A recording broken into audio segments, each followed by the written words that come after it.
So only 2 things I think we need is love, be respect. Yes. बायांना या 2 गोष्टी मिळाल्या ना तर बाई कुठल्याही लेवलला जाऊन तडजोड करून त्या पुरुषाला सपोर्ट करायला उभी राहते. परंतु आता ते थोडं हलतंय. कसं तुम्ही ट्रीट करता या गोष्टी हालायला लागल्यात. मग ती म्हणते अरे मूर्खा, तू जे करतोयस त्याच्यापेक्षा बेटर मी करू शकते, इनफॅक्ट 10+ करू शकते, तू मला नको सांगूस. राईट. तू दंड घे, तू घरी बस, मी करते. बरोबर. तर तू मला शहाणपण नाही शिकवायचं, मला माहिती मी कोण आहे. प्रत्येक बाईला माहिती असतं ती किती केपेबल आहे आणि ती केपेबल आहेच आहे. म्हणजे आपल्याकडे मातृसत्ताक पद्धती होती ती वेगवेगळ्या मुघल आक्रमणानंतर वगैरे सगळं ते गडबडलं, सगळं गेलं. परंतु आपलं नेचर हुशार होतं, त्यांनी बायांना स्ट्रॉंग बनवले for very reason.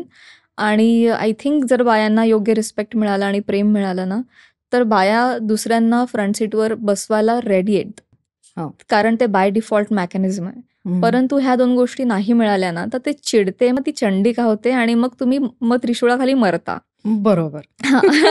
And that is sort of happening right now. That's what I feel.